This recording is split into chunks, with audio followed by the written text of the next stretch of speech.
Accounting cap 3 process costing का topic हमारा चल रहा था और कल हमारी डिस्कशन जो प्राइमरली हुई थी that was on treatment of by product.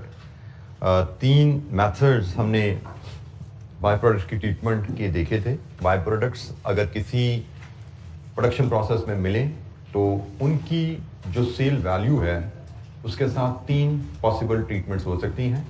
एक डेबिट कैश क्रेडिट रेवेन्यू, दूसरा debit cash credit other income और तीसरा debit cash credit process account. और this was the recommended method. इन 3 मेथड्स को लेके हमने कुछ एक्टिविटीज़ भी देखी थी। एक हमने एक्सपेक्टेड आउटपुट की कैलकुलेशन भी बदलते देखी थी बाय प्रोडक्ट के इंट्रोडक्शन के साथ, और कॉस्ट पर यूनिट की कैलकुलेशन भी हमने इन तीनों मेथड्स के तहत कैसे की जाती है वो डिफरेंट इलस्ट्रेशन से हमने कवर की।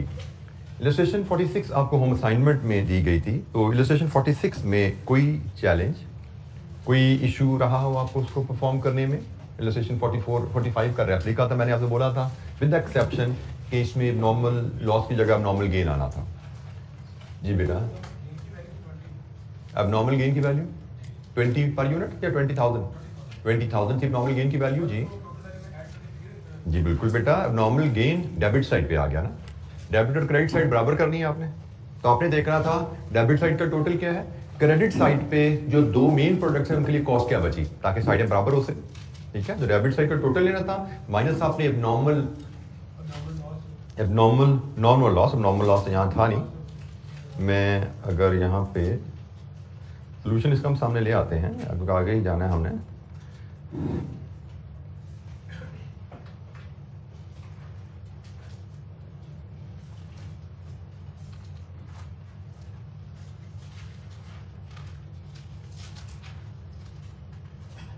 ये इलस्ट्रेशन 46 था ना, तो हमने ये इनपुट प्रोसेस कॉस्ट डेबिट यहाँ हो गई, ये नॉर्मल गेन भी यहाँ डेबिट आ गया, ये भी वैल्यू आ गई और ये भी आ गई। ये फिगर है जॉइंट कॉस्ट जो हमने तकसीम करनी है। कैसे निकलेगी? 820 में से ये 2 फिगर आप जब माइनस करोगे तो आपको ये फिगर मिलेगी। सम इसका, उस सम को फिर आपने जो बेसिस दी गई है उस बेस में तकसीम करना है। डेबिट क्रेडिट साइड टैली करनी है ना। ठीक है, तो ये डेबिट साइड पे नॉर्मल गेन आ रहा है, डेबिट और क्रेडिट साइड इक्वल करने के लिए हमें जो कॉस्ट यहाँ पर तकसीम करनी है वो क्या है। तो जी जनाब, एनी क्वेश्चन, कोई सवाल? अच्छा जी, हमने यहाँ से आप पास पेपर क्वेश्चंस पे डिस्कशन। जी बेटा, आपने इससे पहले रजिस्टर नहीं किया, पहले भी ऐसे ही होता था, डेबिट क्रेडिट साइड बराबर होती थी और अब नॉर्मल कॉस्ट डेबिट साइड पे होता था।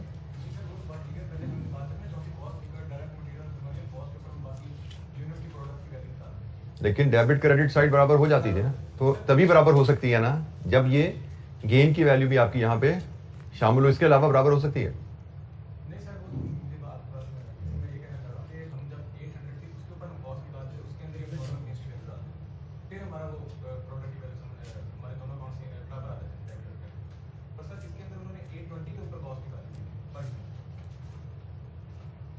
आप कह रहे हैं कि ये जो 20 पर यूनिट है ये 20 पे निकली है बेटा, ये 10 रुपीज पर यूनिट कैसे निकली है? ये 10 रुपीज पर यूनिट निकली है तो ये वैल्यू आई है ना। 10 रुपीज पर यूनिट में 800 ही है, 20,000 शामिल नहीं है, क्योंकि 10 रुपीज पर यूनिट निकला है तो 20 आया ना भाई। ये देख लो सामने, देखो 600 plus 200 minus by product minus normal loss. 20,000 कहाँ पे यहाँ पे? 20,000 तो भाई इसके बाद की कहानी है। 20,000 तो जब ये आएगा कॉस्ट पर यूनिट, फिर आप एबनॉर्मल गेन यूनिट्स इनटू 10 करते हो तो 20,000 की फिगर आती है। ये है कॉस्ट पर यूनिट की कहानी। बेटा ये एक्सपेक्टेड आउटपुट है, दिस इज। और एक्सपेक्टेड आउटपुट का फार्मूला क्या होता है बाय प्रोडक्ट के साथ? Input minus normal loss minus by products. ये एक्सपेक्टेड आउटपुट है। एक्सपेक्टेड आउटपुट का फार्मूला बाय प्रोडक्ट से बदल जाता है ना, ये एक्सपेक्टेड आउटपुट है। ये आपकी इनपुट प्रोसेस कॉस्ट है, तो कॉस्ट पर यूनिट की कैलकुलेशन वही है जो हमने की है, उसमें कोई चेंज नहीं है। ठीक है, और फिर हम जहां पे जब आते हैं तो हमने बात यही की कि भाई जॉइंट कॉस्ट जब हमने तकसीम करनी है वो ये है ना, प्रोसेस अकाउंट से हमें पता लग रहा है कि ये जॉइंट कॉस्ट है 820 minus value of normal loss minus cell value of by product. ये जॉइंट कॉस्ट है जिसको हमने एक्स और वाई में इस गिवन रेशियो में तकसीम करना है। ठीक है, ये हमने जॉइंट कॉस्ट को तकसीम करेंगे तो प्रोसेस अकाउंट हमारा कंप्लीट होगा। तो हमने यही किया है, इसकी हमने इसका रेट हमने 10 रुपीज पर यूनिट डिटरमिन किया, ठीक है, जो कि एक्चुअल कॉस्ट इनकर्ड की बेसिस पे ही है 10 रुपीज पर यूनिट।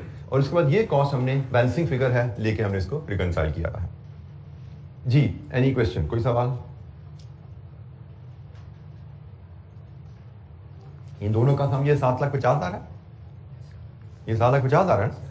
तो अगर आप समझो, मैंने आपको कल एक जुमला बोला था कि अगर हमें कॉस्ट की बेसिस दी जाए, कॉस्ट तकसीम करने की बेसिस दी जाए यूनिट बेसिस, कॉस्ट की तकसीम की बेसिस दी जाए यूनिट बेसिस, तो इन यूनिट्स को किस रेट पे वैल्यू किया जाएगा? उसी पे जिस पे नॉर्मल गेन को वैल्यू किया। कॉस्ट पर यूनिट पे वैल्यू होते हैं ना, और सेम होती है कॉस्ट पर यूनिट तमाम आउटपुट की। अगर यूनिट बेसिस पे तकसीम होना है तो इनको भी 10 रुपए पे लगाओ, 750 बनता है। 5 लाख और 2,50,000, 7,50,000 ही बनता है। तो 7,50,000 10 रुपए पर यूनिट आपने यहां पे डिटरमिन किया है। यही 10 रुपए आपको अगर यूनिट बेसिस कहा जाता तो आप यही 10 रुपए यहां यूज करते, तभी अकाउंट पूरा था। यही हम इससे पहले करते आए हैं। हमें एक प्रोडक्ट मिलती थी, जिस रेट जिस कॉस्ट पर यूनिट पे हम एब्नॉर्मल लॉस या गेन निकालते थे, उसी कॉस्ट पर यूनिट पे हम फिनिश गुड्स को भी वैल्यू कर रहे होते थे। लेकिन अब प्रोडक्ट्स दो हैं तो डिफरेंट ऑप्शन आ जाती हैं। एक, हम कॉस्ट पर यूनिट पे भी वैल्यू कर सकते हैं, जैसे मैंने यहाँ पे आपको एग्जाम्पलीफाई करके दिया कि आप ये 5 लाख और 2.5 लाख करोगे तो ये भी 7.5 लाख की बनता है, ये भी 7.5 लाख की बनता है। अब 7.5 लाख यूनिट बेसिस पे करते तो भी 7.5 लाख बनता। आपने 7.5 लाख यूनिट बेसिस पे नहीं, आपने सेल वैल्यू बेसिस पे किया हुआ है 7.5 लाख तक की तकसीम, ठीक है जी। एनी क्वेश्चन, कोई सवाल? और इस क्वेश्चन में इलस्ट्रेशन 46। अच्छा, जब हमने पास्ट पेपर क्वेश्चन पे बात शुरू करनी है, और सबसे पहला क्वेश्चन जो हमारे एजेंडा में है वो क्वेश्चन नंबर 4 है। पास्ट पेपर में कुछ हम सिंपल क्वेश्चन भी देखेंगे और कुछ टफ क्वेश्चन भी आएंगे, और देखेंगे कि क्या नया हमें देखने को मिलता है। अच्छा, क्वेश्चन नंबर 4 हॉर्नबिल लिमिटेड है। इसकी रिक्वायरमेंट के सारे ही पार्ट ए हैं जी यहाँ पे, तो वैसे हम टाइपो कर लेते हैं, ये बी है, ये सी है, ये डी है। तो prepare following for department B for the month. Department B के लिए ये स्टेटमेंट बनानी है जी आपने। A statement of equivalent units, a statement showing cost per equivalent unit, a statement showing evaluation of output and process account. Basically हम अभी तक तो करते आए ना, हम प्रोसेस अकाउंट बनाते थे और ये तीनों चीजें हमारी वर्किंग में आ जाती थी। वर्किंग 1 बनाते थे जिसमें तीनों स्टेटमेंट ये आ रही होती थी, लेकिन अब उसने चूंकि अलग-अलग डिमांड किया है तो हम अलग-अलग चलेंगे। लेकिन मुझे लगता है पार्ट डी में सबसे पहले करना चाहूंगा, क्योंकि मेरी वो फ्लो से ठीक बन जाता है। मुझे क्वांटिटी शेड्यूल चाहिए होता है ना, वो मुझे प्रोसेस अकाउंट से मिलता है। तो मैं पहले पार्ट डी, अच्छा मैं फिर एक बार कंफर्म कर लें, हमें पता है एग्जाम में हर पार्ट हमने अलग पेज पे करना होता है, सही है। तो ये पार्ट डी एक पेज पे होगा, ये दूसरा पेज, तीसरा पेज, चौथा पेज, ये 4 पेजेस में ये वर्किंग प्रेजेंट करनी होगी। ख्याल रखिएगा, मैं बात का यहाँ पे डिस्कशन करते हुए ये ख्याल नहीं रख पाता, बट आपको आदत होनी चाहिए। मैं सबसे पहले प्रोसेस अकाउंट बनाऊंगा, उसके बाद इस सीक्वेंस में ये ABC पार्ट हम हल करेंगे। तो डाटा पढ़ते हैं जी। Hornbill Limited produces certain chemicals for the textile industry. The company has 3 production departments. All materials are introduced at the beginning of the process in department A, subsequently transferred to department B. Any loss in department B is considered as normal. मतलब department B में जो भी loss होगा वो normal होगा. There will not be normal loss or normal gain. जितना भी loss हो उसको normal समझना है आपने. The following information has been extracted from the records of HL for department B for the month of August. लीजिए जी, अगस्त का हमें कुछ रिकॉर्ड दिया गया है डिपार्टमेंट बी का। Opening working process nil, so मतलब नो आपको 5 होगी tension. Closing working process litres में 10,500 है। Unit transfer from process A, मतलब इनपुट रिसीव्ड है पिछले डिपार्टमेंट से 55,000। Unit transfer to department C, next department को भेजा गया 39,500। Labour cost incurred, overhead cost ये है जी। Material from process A were transfer at a cost of 1.8। ये जो मटेरियल है इसकी उसने बताई कि 1.8 पर लीटर पे ट्रांसफर हुए हैं। Degree of completion of work in process in terms of cost originating in process B. Cost originating in process B कौन सी है? ये दो हैं जी, लेबर एंड फैक्ट्री ओवरहेड। उसने कहा जी लेबर और फैक्ट्री ओवरहेड मतलब कन्वर्जन। कन्वर्जन की टर्म में क्लोजिंग वर्किंग प्रोसेस की स्टेज क्या थी? अब this is new thing. Working process के 50% यूनिट 40% कंप्लीट थे कन्वर्जन के लिहाज से। वर्किंग प्रोसेस के 20% यूनिट्स 30% कंप्लीट थे कन्वर्जन के लिहाज से। और वर्किंग प्रोसेस के 30% यूनिट 24.5% कंप्लीट थे कन्वर्जन के लिहाज से। मतलब हमारे वर्किंग प्रोसेस में सारे यूनिट्स एक स्टेज पे नहीं है, डिफरेंट स्टेज पे इन प्रोसेस पड़े हुए हैं। बट ये कोई कॉम्प्लिकेशन, ये नई इंफॉर्मेशन जरूर है, लेकिन हम थोड़ा सा सोचेंगे। अभी हम जब बनाने जाएंगे शेड्यूल तो आपको पता लगेगा ये बड़ी आसानी से हम इसको मैनेज कर पाएंगे। नई चीज आने का मतलब ये नहीं होता कि आप उसको कर नहीं सकते। नई चीज आने का मतलब है एक लम्हा आपको जरा ज्यादा सोचना पड़ेगा, आपको नॉर्मल सवाल 3 दफा पढ़ना पड़ता है, तो इसको चौथी दफा भी पढ़ना पड़ेगा और आपको 10-15 सेकंड एक्स्ट्रा थिंकिंग चाहिए। जरा सा आपने एक्स्ट्रा सोच रहे हैं, ये आपको इसका हल समझ आएगा इंशाल्लाह। अच्छा जी, प्रिपेयर फॉलोइंग। हम प्रोसेस अकाउंट से इसकी कंस्ट्रक्शन शुरू करते हैं। इस सवाल के सोल्यूशन को हम प्रोसेस अकाउंट से शुरू करेंगे। तो we draw process account first.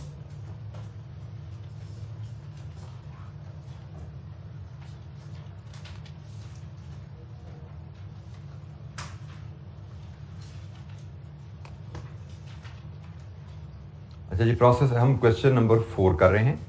Process account में 2 कॉलम हम डेबिट पे ड्रॉ करते हैं, 2 कॉलम हम क्रेडिट पे ड्रॉ करते हैं।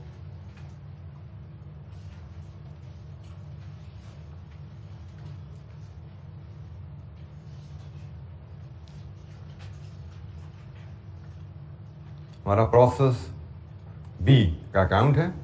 तो ओपनिंग वर्किंग प्रोसेस नहीं है, कहानी शुरू हो रही है प्रोसेस ए से, यूनिट्स की रिसीट से।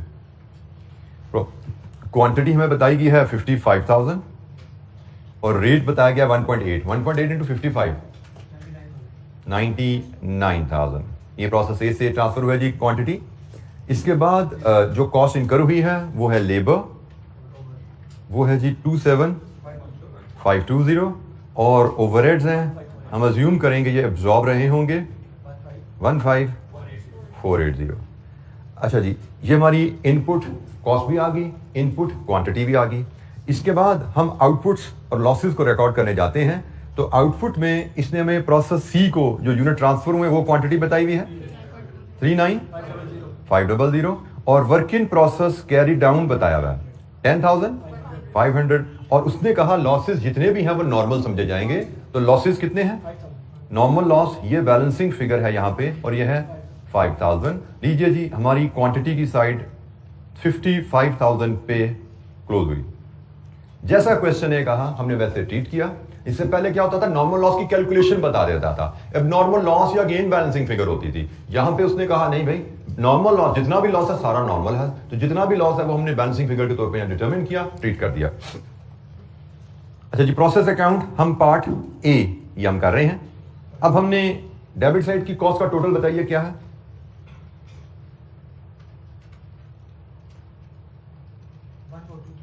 $142,000। अब हमने प्रोसेस अकाउंट कंप्लीट करना है और यहां पे कॉस्ट की तकसीम 1 2 3 हेड्स में शायद आनी है। तो सबसे पहले नॉर्मल लॉस को यहां वैल्यू डालनी है। तो नॉर्मल लॉस की वैल्यू कब आती है? Scrap value. क्या है यहां पे स्क्रैप वैल्यू? क्वेश्चन में scrap value of normal loss का जिक्र नहीं है, इसका मतलब ये 0 आई।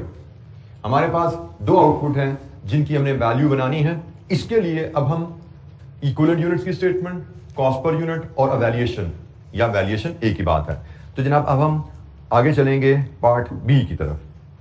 पार्ट बी में हम स्टेटमेंट ऑफ इक्विवेलेंट यूनिट्स बनाने जाएंगे और यहां पे stage of completion elements of cost देखें तो हैं कितने? 1 2 3, लेकिन कन्वर्जन कॉस्ट की, लेबर और ओवरहेड की स्टेट ऑफ कंप्लीशन सेम है ना, तो इसका मतलब हम इसको कन्वर्जन बना लेंगे। तो एक हमारे पास मटेरियल फ्रॉम प्रोसेस ए है और एक कन्वर्जन कॉस्ट है। इसकी stage of completion work in process में 100% है, इसकी स्टेज ऑफ कंप्लीशन डिफरेंट है। इसका मतलब हमें 2 कॉलम इक्विवेलेंट यूनिट्स के चाहिए, हमें स्टेटमेंट बनानी पड़ेगी। तो हम वर्किंग में स्टेटमेंट बनाना शुरू करते हैं। एक कॉलम हमारा आउटपुट का होता है, एक कॉलम फुल यूनिट्स का, फिर एक परसेंटेज ऑफ कंप्लीशन और उसके बाद 2 कॉलम यहां पे इक्विवेलेंट यूनिट्स के आ जाएंगे। ये जो स्टैंडर्ड फॉर्मेट जो हम इक्विवेलेंट यूनिट्स का बनाते हैं, आउटपुट, फुल यूनिट्स, कोई यहां पे ओपनिंग वर्किंग प्रोसेस नहीं है, इसलिए परसेंटेज ऑफ कंप्लीशन के कॉलम में हमें कोई अलग थिंकिंग नहीं चाहिए। इक्विवेलेंट यूनिट्स हम 2, एक प्रोसेस ए कॉस्ट का बनाएंगे और एक कन्वर्जन कॉस्ट का बनाएंगे।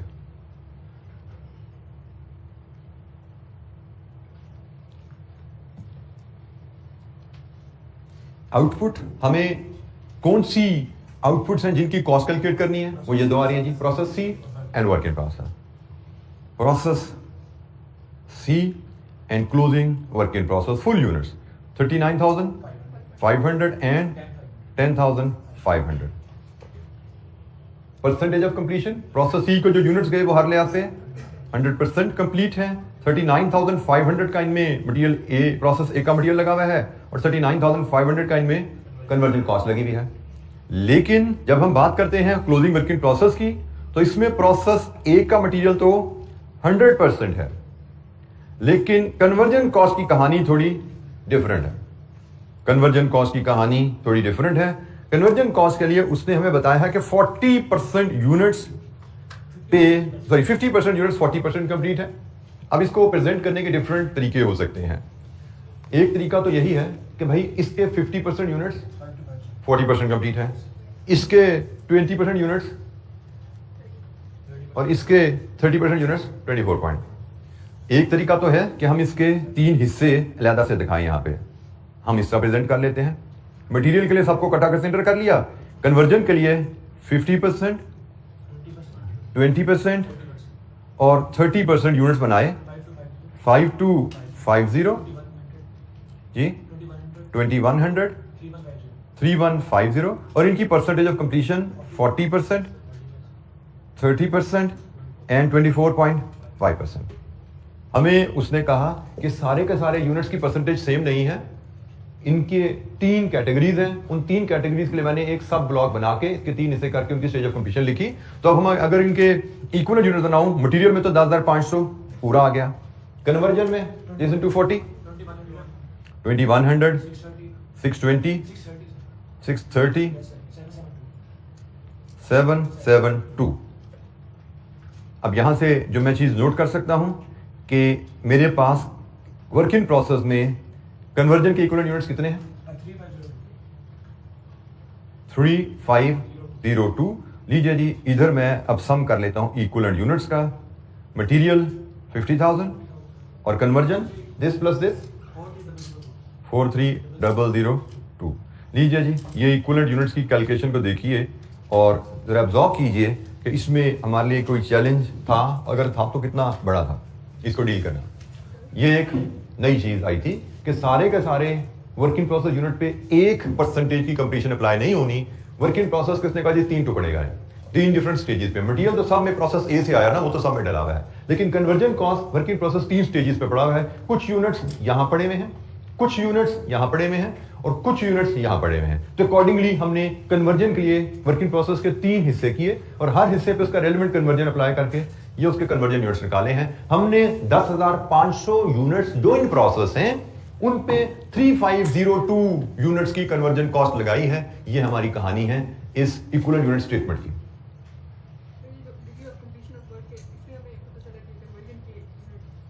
जी बेटा, degree of completion of work for the cost in terms of cost originating in process B, department B में जो कॉस्ट इनकर हुई है उसकी टर्म में degree of completion. Work in process कितने % कंप्लीट है in terms of cost incurred in process B. Process A में जो कॉस्ट इनकर हुई इन प्रोडक्ट्स पे, उस पर तो कोई क्वेश्चन ही नहीं है ना। प्रोसेस ए की कॉस्ट 100% लगी तो ये प्रोडक्ट प्रोसेस बी में ट्रांसफर हो गया है। तो प्रोसेस ए की कॉस्ट इन यूनिट्स में 100% लग चुकी है।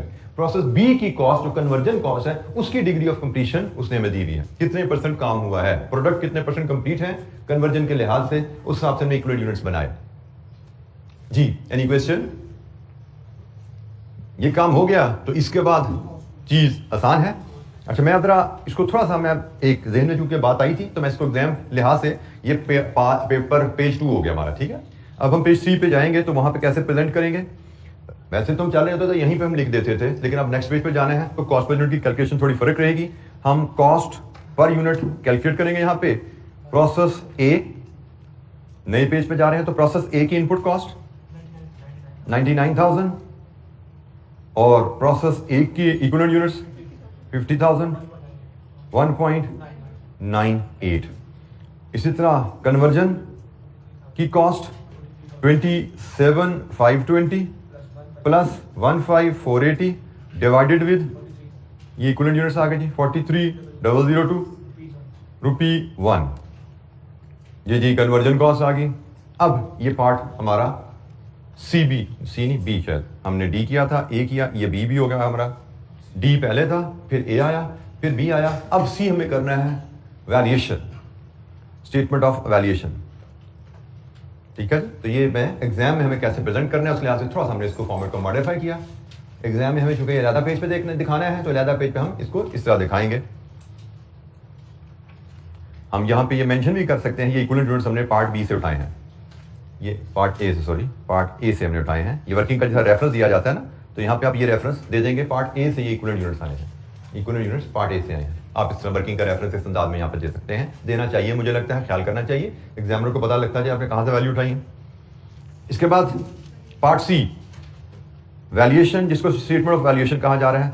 तो प्रोसेस सी को जो यूनिट ट्रांसफर हुए वो तो कंप्लीट हैं 39,500 और इनकी वैल्यू फुल यूनिट्स की यहां पे हम फुल कॉस्ट लगा लें 2.98 कितनी जी, सॉरी 117710 और वर्क इन प्रोसेस जो क्लोजिंग हमारे पास आ रहा है उसकी वैल्यू, उसमें 10,500 के प्रोसेस ए की कॉस्ट है 10,500 इंटू 1.98 प्लस इनमें कन्वर्जन कॉस्ट है 3502, वर्क इन प्रोसेस में कन्वर्जन कॉस्ट है 3502, तो 3502 इंटू 1 2424 लीजिए जी, ये दो कॉस्ट आ गई हैं, इनको हम फीड करेंगे प्रोसेस अकाउंट में ले जाके पार्ट सी के रेफरेंस से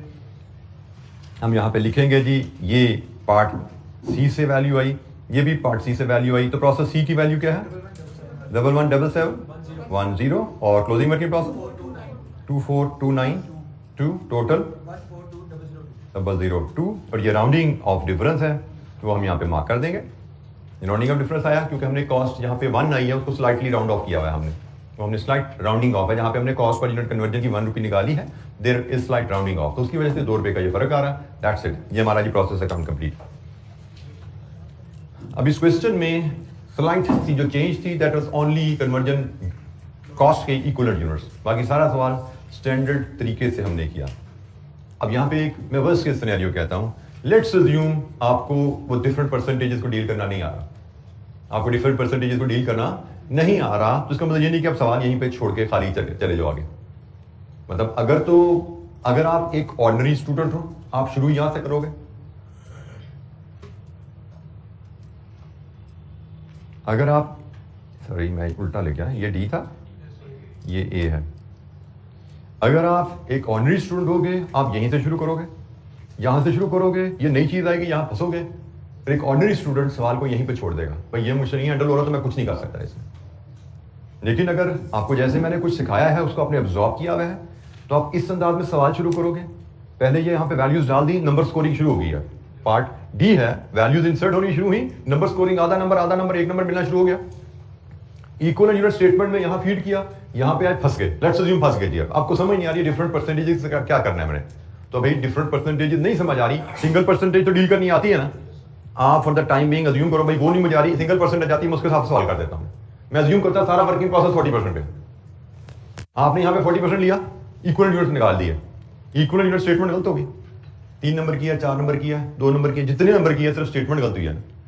इसके बाद जो भी इक्वल यूनिट्स आए, कॉस्ट पर यूनिट कैलकुलेट करने आएगी ना, होगी ना, जो भी कॉस्ट पर यूनिट आएगी वैल्यूएशन होगी ना, तो आपके सिर्फ 3 नंबर कटे।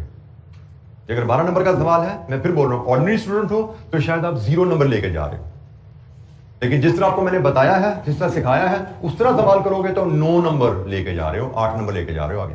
This is the difference, paper में परफॉर्मेंस कितनी क्रिटिकल है, वहां पे बैठ के आप क्या करते हो कितना क्रिटिकल है। पढ़ा चीजें जितना ही है, लेकिन क्वेश्चन करने की अप्रोच कितना मैटर करती है, और ये अप्रोच आप हर न्यूमेरिकल पेपर में अप्लाई कर सकते हो।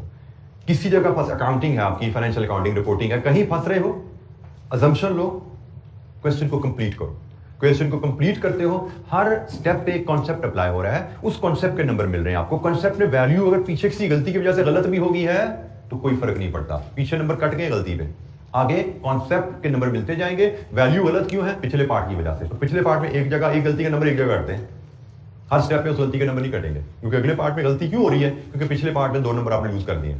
तो फिर पिछले पार्ट में 2 नंबर लूज कर दिए, अगले पार्ट में सही कॉन्सेप्ट अप्लाई किया, पूरे नंबर मिलेंगे, उससे अगले पार्ट में सही कॉन्सेप्ट अप्लाई किया, पूरे नंबर मिलेंगे। ठीक है, तो ये अप्रोच बहुत क्रिटिकल है, मैं बार बार आपको बताता हूं, and most difficult to adopt, most difficult to adopt because you don't practice it at home, most of you don't practice it at home. कि जी एग्जाम में जाके सीधा करेंगे, तो एग्जाम में जाके ये अप्रोच प्रैक्टिस नहीं होती।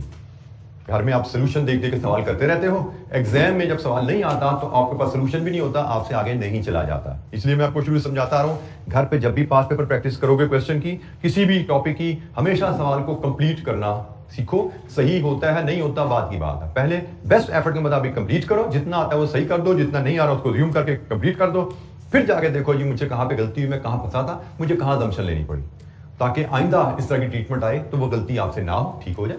लेकिन मेन काम आर्ट स्किल जो डेवलप कर रहे हैं, how to attempt a question completely. जहां पे आपको पूरा क्वेश्चन नहीं आता, पूरा क्वेश्चन आता है फिर तो कंप्लीट कर ही लेना है ना आपने, लेकिन एग्जाम में आपको कई सवाल आएंगे जो आपको पूरे नहीं आते होंगे, कहीं ना कहीं ऐसी स्टेटमेंट आ जाएगी जिसकी आपको एग्जाम प्रेशर की वजह से शायद समझ ना आए। बी प्रिपेयर्ड कि ऐसी स्टेटमेंट हमें मिलेगी, और हमें पता होना चाहिए एक स्टेटमेंट हमें समझ नहीं आ रही तो कोई मसला नहीं, एक स्टेटमेंट समझ ना आने का मतलब 1-2 नंबर है, इससे ज्यादा का फर्क इंशाअल्लाह नहीं पड़ेगा। ये चीज जहन में होनी चाहिए आपकी। तो जी एनी क्वेश्चन, कोई सवाल क्वेश्चन नंबर 4 को लेकर?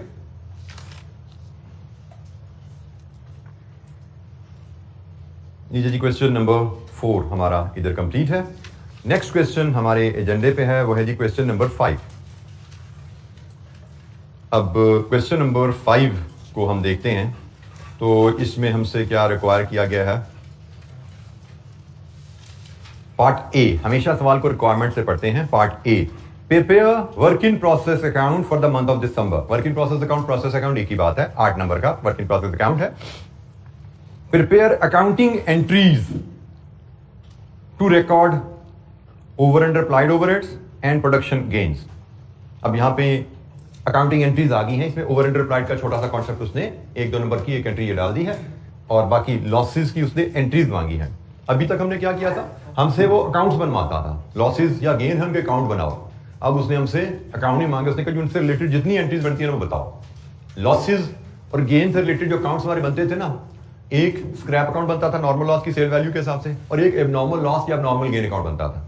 अब उसने ये 2 अकाउंट्स नहीं मांगे, उसने कहा जी जर्नल एंट्रीज दो, और ये बड़ी कॉमन रिक्वायरमेंट है एग्जाम में, जर्नल एंट्रीज डिमांड करना। लेकिन मैंने जैसे आपको पहले आपसे डिस्कशन हुई कि अगर आपको लेजर अकाउंट बनाना आता है तो लेजर अकाउंट्स तो जर्नल एंट्रीज के बाद का स्टेप है ना, तो जर्नल एंट्रीज भी आपको लॉजिकली इंशाल्लाह क्लियर होंगी। तो जी प्रोसेस अकाउंट और फिर एंट्रीज पढ़ते हैं जी। सवाल, ये सवाल है जी आपका स्प्रिंग 17 का question 3। Ravi Limited is engaged in the production of industrial goods. It receives orders from steel manufacturing and following job order costing. ये job order costing का उसने वर्ड यूज कर लिया, लेकिन हमें वर्क इन प्रोसेस अकाउंट का concept है, ये इस टर्म को फिलहाल आप इग्नोर भी कर दें, आप इसको वर्ड को जॉब ऑर्डर की जगह इसको प्रोसेस कॉस्टिंग पढ़िए, इस वर्ड को, ठीक है। इस वर्ड को आप for the purpose of discussion process costing पढ़िए। The following information pertains to an order received on 1st December 2016 for 6,000 units of a product. 6,000 units का ऑर्डर आया है, ठीक है, 6,000 यूनिट्स का ऑर्डर आया है। Production details, produced and transferred to finish goods 3200, delivered to buyer from finish goods 3,000, units rejected during inspection 120, closing working process 100% material 80% conversion 680। Actual expenses for the month of December, direct material, direct labour कितने hours हैं उसने बता दिया, factory overhead. अब ये ख्याल कीजिएगा ये एक्चुअल एक्सपेंसेस हैं, ठीक है।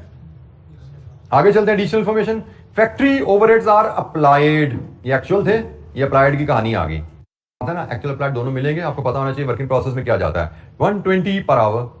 Under over applied overheads are charged to profit loss, उसने ओवर अंडर की ट्रीटमेंट का तरीका भी बता दिया। हमें पता है 2 ट्रीटमेंट होती है, याद है ना, एक है कि सारा का सारा कॉस्ट ऑफ सेल्स या पीएनएल को डाल दो, और दूसरे है कॉस्ट ऑफ सेल्स और इन्वेंट्री में स्प्लिट कर दो।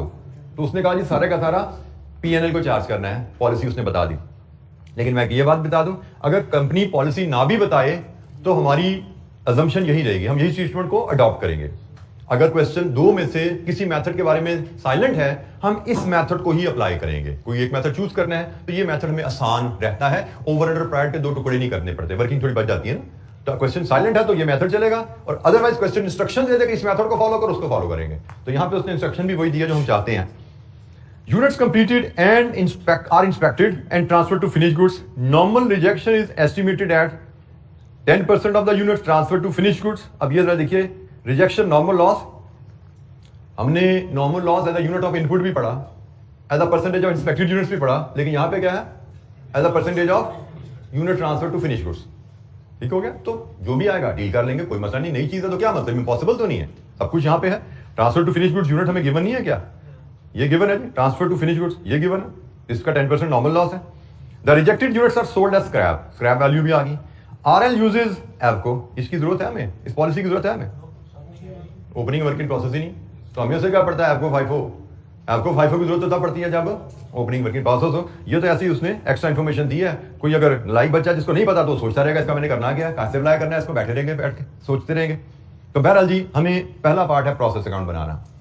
अब सवालों में अब एग्जामिनर ने कुछ ट्रिक्स डाली होती हैं, आपको कंफ्यूज करने के लिए कुछ नंबर दिए होते हैं। अगर आप नंबर्स को डिसीव हो जाते हो तो आप फंस जाते हो। जैसे यहां पे भी उसने एक नंबर डिसीव करने के लिए आपको दिया हुआ है। तो लेट्स स्टार्ट, हम प्रोसेस अकाउंट बनाते हैं और फिर देखते हैं कि क्या एग्जामिनर ने हमें नंबर दिया है चक्कर देने के लिए। तो हम सबसे पहले पार्ट ए प्रोसेस अकाउंट को ड्रॉ करते हैं। पेज नंबर 221 पेज क्वेश्चन आपके सामने है। Question number 5,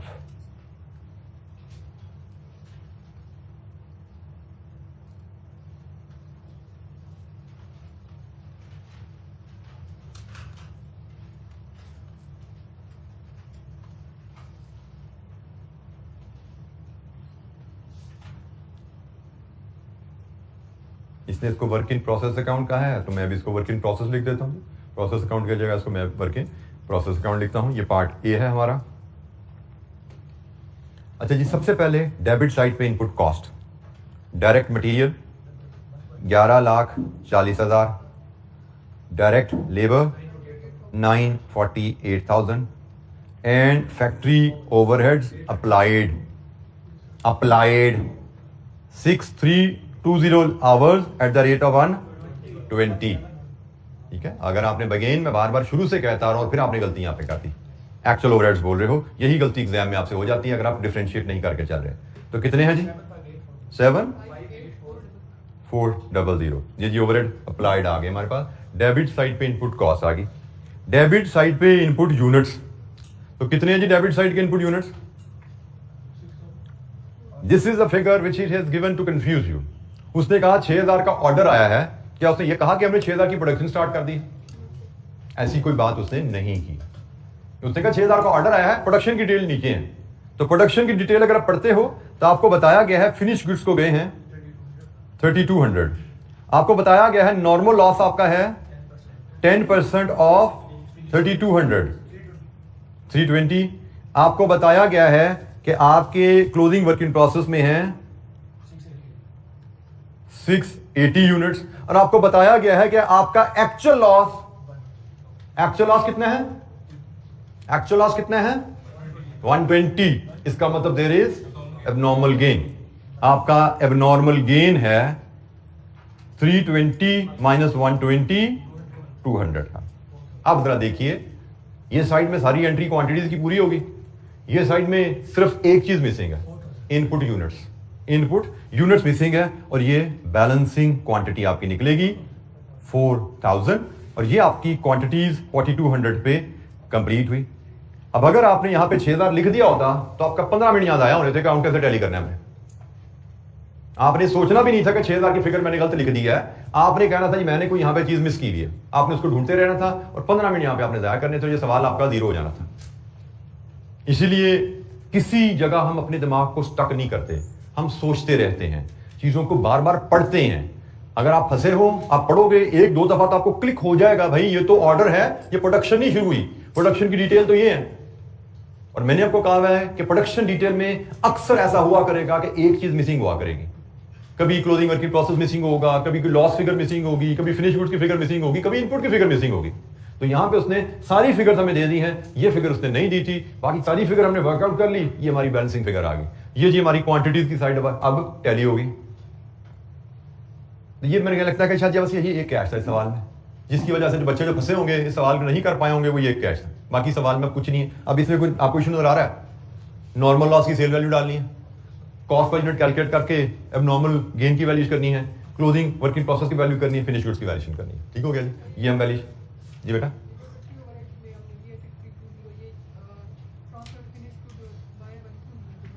sorry factory overheads में 6320 क्या है? क्या है बेटा? ओवरहेड एब्जॉर्ब्ड लिए हैं। ओवरहेड एब्जॉर्ब्ड क्या होते हैं? ओवरहेड एब्जॉर्ब्ड क्या होते हैं बेटा? बोलिए।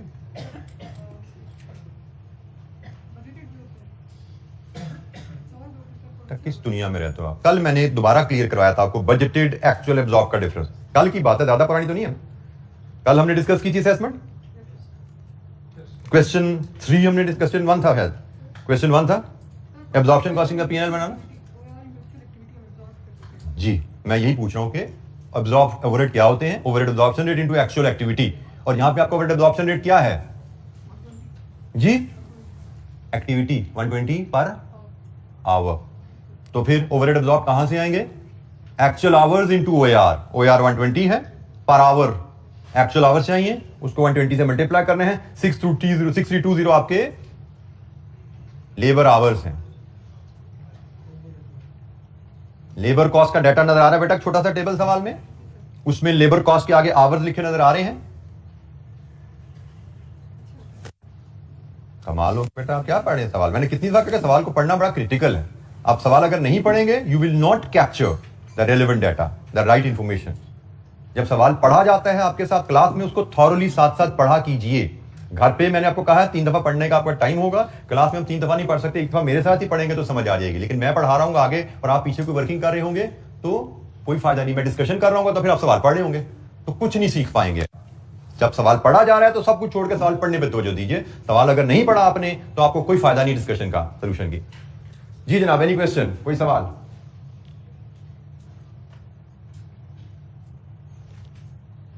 अच्छा जी, अब हमने कहा ये कंप्लीट प्रोडक्ट है, ये पार्शली कंप्लीट प्रोडक्ट है। एबनॉर्मल गेन कंप्लीट है या नहीं, ये इंस्पेक्शन स्टेज से लिंक होता है। इंस्पेक्शन स्टेज यहां पे गिवन है, इसका मतलब ये भी कंप्लीट प्रोडक्ट है। ठीक हो गया? Abnormal loss, abnormal gain cost per unit पे वैल्यू होता है ना। Abnormal loss, abnormal gain cost per unit पे वैल्यू होगा। वो कॉस्ट कंप्लीट यूनिट्स की कॉस्ट है या पार्शली कंप्लीट यूनिट्स की कॉस्ट है, ये डिपेंड करता है इंस्पेक्शन स्टेज पे। इंस्पेक्शन स्टेज गिवन नहीं है, इसका मतलब हम अज्यूम करते हैं इंस्पेक्शन प्रोसेस के एंड पे है और ये भी कंप्लीट प्रोडक्ट है। ठीक है, ये भी कंप्लीट प्रोडक्ट है, ये भी कंप्लीट प्रोडक्ट है, ये पार्शली कंप्लीट प्रोडक्ट है। पार्शली कंप्लीट प्रोडक्ट आ जाएगी तो इक्विवेलेंट यूनिट्स का कॉन्सेप्ट आ जाएगा। और पार्शली कंप्लीट यूनिट्स में स्टेजेस ऑफ कंप्लीशन कितनी है? 2। तो स्टेटमेंट की कहां स्टेटमेंट बन जाएगी? एक मटेरियल के कन्वर्जन लैदा, मटेरियल के इक्विवेलेंट यूनिट्स लैदा आएंगे, कन्वर्जन के इक्विवेलेंट यूनिट्स लैदा आएंगे, क्योंकि क्लोजिंग वर्किंग प्रोसेस की स्टेज में 100% मटेरियल है, 80% कन्वर्जन है। तो हम वर्किंग 1 पे जाते हैं और वर्किंग 1 हमारी 3 स्टेज वर्किंग होगी। Equivalent units, cost per unit and variation. ठीक हो गया? नॉर्मल लॉस की वैल्यू तो सबसे पहले आएगी जी। नॉर्मल लॉस सेल वैल्यू 150, तो 150 पे ये स्क्रैप अकाउंट को जाता है 48,000। बिल्कुल ठीक है जी। नॉर्मल लॉस 150 रुपीज पे स्क्रैप अकाउंट में जाता है, तो ये तो सबसे पहले हमने वैल्यूएशन ट्रांसफर कर दी। अब हम इक्विवेलेंट यूनिट स्टेटमेंट,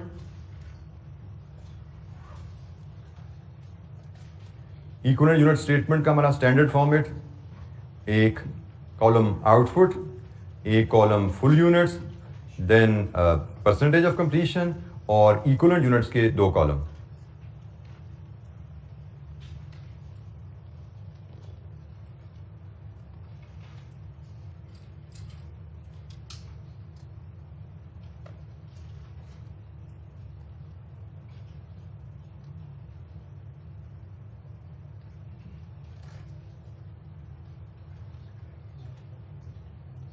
अच्छा जी, हमें प्रोसेस अकाउंट से पता है हमने जो आउटपुट है जिनकी वैल्यूएशन करनी है, एक हमारी फिनिश गुड्स है, एक हमारी एबनॉर्मल गेन है और एक हमारा क्लोजिंग वर्किंग प्रोसेस है। फुल यूनिट्स फिनिश गुड्स के 3200, एबनॉर्मल गेन के 200 नेगेटिव फीड होते हैं, क्लोजिंग वर्किंग प्रोसेस 680, और इसका टोटल हमने कहा था हम एक्सपेक्टेड आउटपुट से मैच करते हैं। और एक्सपेक्टेड आउटपुट इस केस में input 4000 minus normal loss 320, 4000 minus 320 कितना हुआ? 3680। लीजिए जी, 3680 आ गया, ये हमारा मैच हो गया। इसका मतलब हम वर्किंग ठीक कर रहे हैं, हमें आगे चलना चाहिए। फिनिश गुड्स हर लिहाज से 100% है, इनमें मटेरियल भी 3200 का है, इनमें कन्वर्जन भी 3200 की है। एबनॉर्मल गेन भी इंस्पेक्शन हमने एंड पे अज्यूम की है, तो ये भी हर लिहाज से कंप्लीट है। 200 material 200 conversion but negative. Closing work in process की स्टेज ऑफ कंप्लीशन हमें बताई गई है कि ये कंप्लीट यूनिट्स नहीं है, इनमें मटेरियल तो 100% लगा है लेकिन कन्वर्जन 80% लगी है। तो 680 के मटेरियल हैं यूनिट्स और कन्वर्जन के 504 लीजिए जी, ये हमारे इक्विवेलेंट यूनिट्स की कहानी कंप्लीट हुई। कितनी जी? 3680 3544 इक्विवेलेंट यूनिट्स की स्टेटमेंट आ गई हमारे पास। इसके बाद हमें कॉस्ट चाहिए, इनपुट प्रोसेस कॉस्ट हमें अवेलेबल है मटेरियल की 1140 000 और कन्वर्जन की ये उठाने हैं जी 176400। लीजिए जी, अब यहां से आप सॉरी क्या चीज भूल रहा हूं मैं? Scrap value of normal loss material में से लेस होती है 48,000 की। ये जी नेट प्रोसेस कॉस्ट आएगी यहाँ पे 1092,000, यहाँ पे 1706,400 ही रहेगी। अब आप कॉस्ट पर यूनिट लाएंगे। कॉस्ट पर यूनिट का आप एग्जाम में ऐसे भी बता सकते हैं, इसको ए मार्क कर दें, इसको बी मार्क कर दें। आप A divided with B cost per unit के ऐसे मार्क कर देंगे तो मजीद बेहतर प्रेजेंटेशन हो जाती है। तो जनाब मटेरियल की कॉस्ट पर यूनिट 290 दो डेसिमल तक जाएंगे 296.74 और यहाँ पे जी 481.49 और सम कीजिए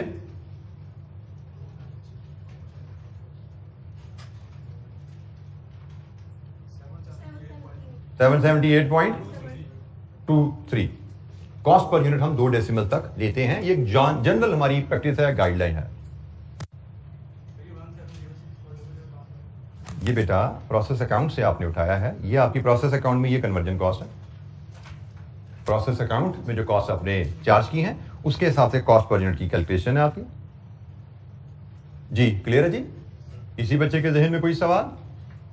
कॉस्ट पर यूनिट आपके पास आ चुकी है। अब हमें इसकी वैल्यूएशन को देखना है। तो वैल्यूएशन में हम देखेंगे फिनिश गुड्स की वैल्यूएशन। तो फिनिश गुड्स तो 3200 complete units full unit cost पे वैल्यू होगी। कितनी बनी जी फिनिश गुड्स की वैल्यू? 2490,336। एबनॉर्मल गेन भी फुल यूनिट्स पे वैल्यू होंगे। 200 यूनिट्स इंटू 778.23 155,646 और closing work in process equivalent units के हिसाब से 680 यूनिट्स मटेरियल के हैं 290.74 और 544 यूनिट्स आपने कन्वर्जन के बोले थे 481.49। जी क्लोजिंग वर्क इन प्रोसेस की वैल्यू क्या आई? 463714। लीजिए जी, अब हमारा प्रोसेस अकाउंट इन 3 वैल्यूज की मदद से कंप्लीट होना चाहिए।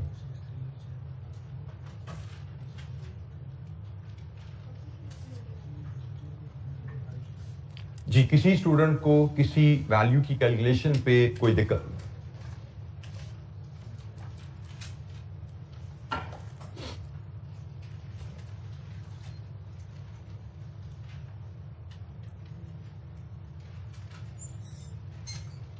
यही वैल्यूज हम प्रोसेस अकाउंट में फीड करेंगे तो हमारा प्रोसेस अकाउंट कंप्लीट होता है 2490,336 463714 और एबनॉर्मल गेन 155,646। तो डेबिट साइड का टोटल, क्रेडिट साइड का टोटल क्या बताइए आ रहा है? 30050 और डेबिट का 2046। ये जनाब हम यहाँ पे वही एज यूजुअल बताएंगे, राउंडिंग ऑफ डिफरेंस है हमारा, तो कोई इशू नहीं, राउंडिंग ऑफ डिफरेंस आ रहा है, कोई मसला नहीं। जी जनाब, एनी क्वेश्चन, कोई सवाल?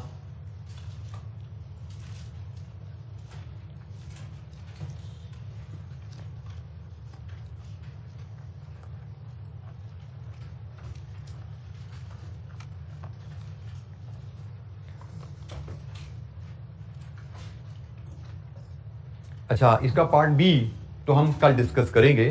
फिलहाल इसकी जरा मार्किंग स्कीम पे काफी देर हो गई, हमने देखा नहीं, 2 मिनट हमारे पास है। इसकी मार्किंग स्कीम देखें जरा, पेज 588 पे स्प्रिंग 17 का क्वेश्चन नंबर 3 हमने अभी डील किया।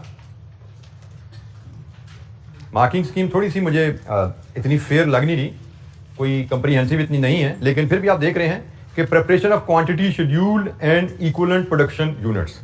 अब हमने इन चीज़ों को इस हेडिंग में बनाया नहीं है, क्योंकि हमने प्रोसेस अकाउंट बनाया तो ये आपका 2 कॉलम क्वांटिटी शेड्यूल है, ये 2 कॉलम आपके क्वांटिटी शेड्यूल है, और ये आपकी इक्विवेलेंट यूनिट की स्टेटमेंट है। इसके उसने कहा जी 3 नंबर है। ये आपने कॉलम्स क्वांटिटी के ठीक बना दिए, आपने इक्विवेलेंट यूनिट ठीक कैलकुलेट कर लिए, 3 नंबर सिर्फ इसके हैं। Computation of cost per unit, आपने ये वैल्यूज को लेके इक्विवेलेंट यूनिट से डिवाइड किया, कॉस्ट पर यूनिट कैलकुलेट कर ली, 1.5 नंबर आपका इसका है।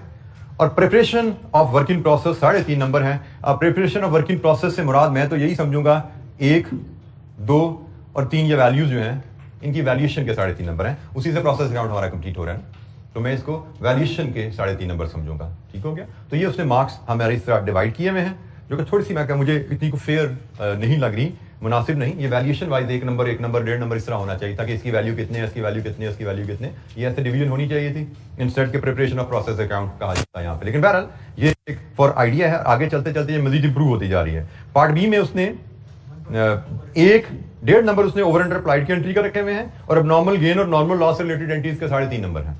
टोटल 5 नंबर एंट्रीज के हैं। इन एंट्रीज को इंशाल्लाह हम कल डिस्कस करेंगे, स्ट्रेट फॉरवर्ड है, हमें इसमें कोई दिक्कत नहीं होगी, लेकिन इस पर इंशाल्लाह कल बात करेंगे, और आगे नेक्स्ट क्वेश्चन पे भी इंशाल्लाह हम मूव करेंगे। तो इधर कोई चीज अगर समझ नहीं आई या पूछना चाहते हो तो आज के लिए इतना ही। हम क्वेश्चन नंबर 5 तक पहुंचे हैं, लेकिन बी हमने यहाँ पे आउटस्टैंडिंग कर दिया आज की तारीख में। ठीक है, तो कल इंशाल्लाह हम पार्ट बी कंप्लीट करेंगे और आगे मूव करेंगे इंशाल्लाह। ठीक है, थैंक यू वेरी मच, अस्सलाम वालेकुम।